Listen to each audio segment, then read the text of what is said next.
Parlons un peu de Hotjar avant de terminer, en tout cas pour être certain d'avoir un peu placé d'abord ce que fait cette boîte. On n'en a pas parlé, même si je l'aurais dit dans l'intro. Et ensuite, quel est ton job en fait au quotidien? Tu fais quoi? C'est quoi ton travail? Alors, Hotjar, c'est un outil qui permet de savoir comment les gens utilisent ton site internet. Donc, en fait, c'est un très bon complément des outils analytics traditionnels comme Google Analytics. En fait, ça te permet de savoir comment les gens se comportent sur ton site, tout en gardant leur anonymité. Donc, en fait, on masque toutes les informations personnelles. On n'a aucune façon de savoir qui ils sont derrière les écrans. On on ne partage pas notre pixel avec d'autres services. Donc, en fait, ça te permet de savoir, de voir comment les gens ont l'expérience de ton site, mais pas comment toi à l'expérience de ceci. Donc, ça te permet de savoir, voilà, d'avoir un segment, de regarder comment les gens se comportent sur ton site. Donc, il y a plusieurs outils à l'intérieur de l'outil, entre guillemets, qui permet de voir ça.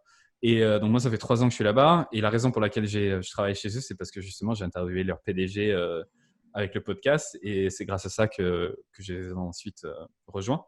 Donc ton job actuel Et donc, vient du podcast aussi. oui, Ok, c'est grâce au podcast. intéressant.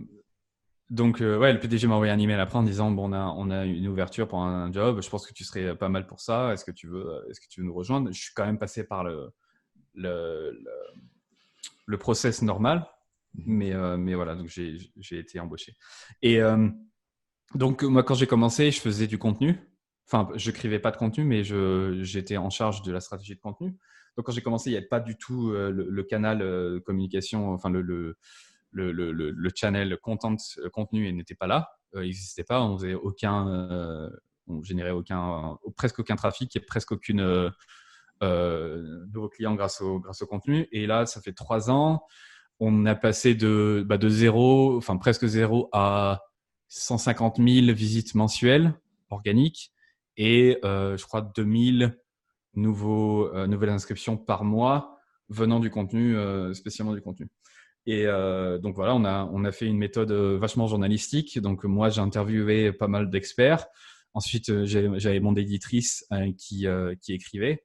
Et, euh, et en utilisant du référencement naturel, on a réussi à, à gagner pas mal de positions et d'avoir pas mal de trafic, tout en, encore une fois, je me répète, mais tout en trouvant un positionnement pour chaque article qui était un peu nouveau ou un peu cynique ou un peu, enfin, qui allait contre les idées reçues.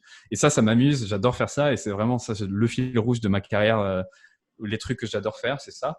Donc, pour n'importe quel article, on peut passer du temps à savoir, bon, tout le monde parle de genre persona de la même façon. Tu sais, la persona fictionnelle qu'il faut que les gens dans les équipes marketing vont faire un petit brainstorming autour dans leur salle de conférence en disant, bon, alors c'est qui notre persona? Et là, ils vont commencer à dire des trucs comme, il est marketeur, il est blanc, il a 30 ans, il a 2 enfants, il a voyagé vachement à l'étranger quand il était plus jeune, il adore la bouffe thaï. Tu vois, toutes ces conneries qui en fait qui viennent de nulle part, mais de leur cerveau, quoi, alors qu'ils sont pas du tout dans la vie réelle. Et en fait, nous, on prend à chaque fois le contraire du truc en disant, mais attends, les personas, elles n'ont pas besoin d'être fictionnelles, elles peuvent être vraiment réelles, et voilà comment le faire, etc. Et en fait, voilà, c'était le truc que j'ai utilisé. Et là, ça fait 6 mois, 9 mois que j'ai passé, que je suis maintenant senior marketing strategist. Et, euh, et pour tout te dire, j'ai refusé une offre de devenir directeur là-bas parce que j'ai envie de continuer de faire du marketing. J'ai pas envie de faire du management de marketeur. Et donc, j'ai plutôt choisi une route qu'ils appellent de contributeur individuel plutôt que manager parce que j'ai envie de continuer de faire des trucs.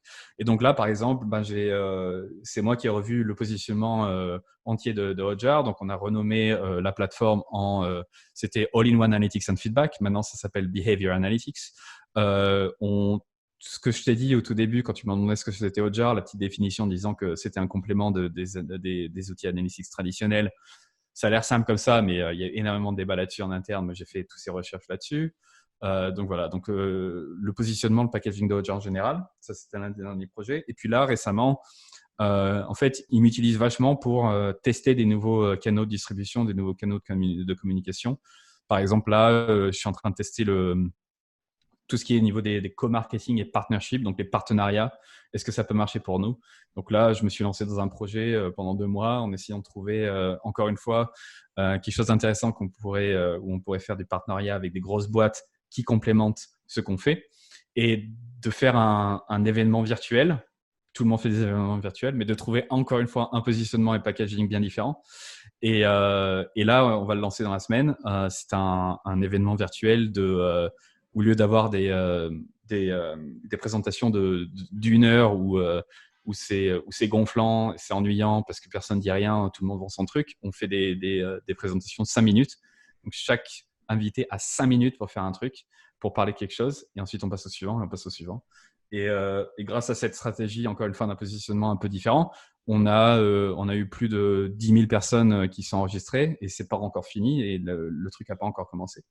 Donc, voilà, encore une fois, c'est ce fil rouge là que j'aime bien faire. Je pense que maintenant, ils m'utilisent pour ça, pour vraiment trouver quelque chose d'un peu original qui permet de se démarquer et de voir si ça peut ramener du revenu au long terme.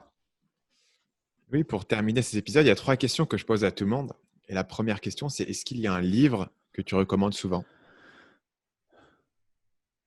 Ouais, c'est le livre que les invités me disent le plus, recommandent le plus. C'est le livre par Cialdini, de Principle of Persuasion, Influence. Je sais que toi aussi, tu es un grand fan de ça, de ce bouquin, mais c'est l'une des bibles. Mais je vais te dire que j'ai découvert le marketing grâce à un autre bouquin qui, je pense, soit ils l'ont écrit ensemble, ça c'est pas loin. C'est un bouquin en français qui s'appelle Le petit traité de manipulation à l'usage des honnêtes gens. Ouais. Et c'est le premier livre que j'ai lu sur le domaine du marketing quand j'avais 17-18 ans. Mon grand frère me l'avait donné et c'est grâce à ça que j'ai commencé à m'intéresser là-dessus. Donc voilà, tous les livres qui touchent à la psychologie humaine et pourquoi on réagit d'une certaine façon, pourquoi on se comporte comme ça, ça me passionne parce que c'est le principe premier du marketing. Si tu pouvais revenir en arrière et voir le Louis quand tu avais 20 ans, quel conseil est-ce que ce mec-là, il a besoin d'entendre? Il a besoin d'entendre que tu n'es pas un expert, tu ne connais rien. Donc, au lieu de te faire passer pour quelqu'un que tu n'es pas, oriente-toi vers les personnes qui connaissent et parle-leur, discute, etc. Et puis, sois généreux. Au lieu au lieu de prendre des gens sans donner en retour, donne d'abord et tu verras que la suite sera beaucoup plus simple. Finalement, est-ce qu'il y a un proverbe ou une citation qui te vient souvent à l'esprit? Est-ce qu'il y a un proverbe, une citation qui me vient souvent à l'esprit? Ce que je t'ai dit il y a quelques minutes sur la tranquillité, la façon dont le stoïcisme définit la tranquillité, cette manière de penser que je sais que le succès arrivera ou je sais que ce que je veux arrivera, je sais juste pas quand.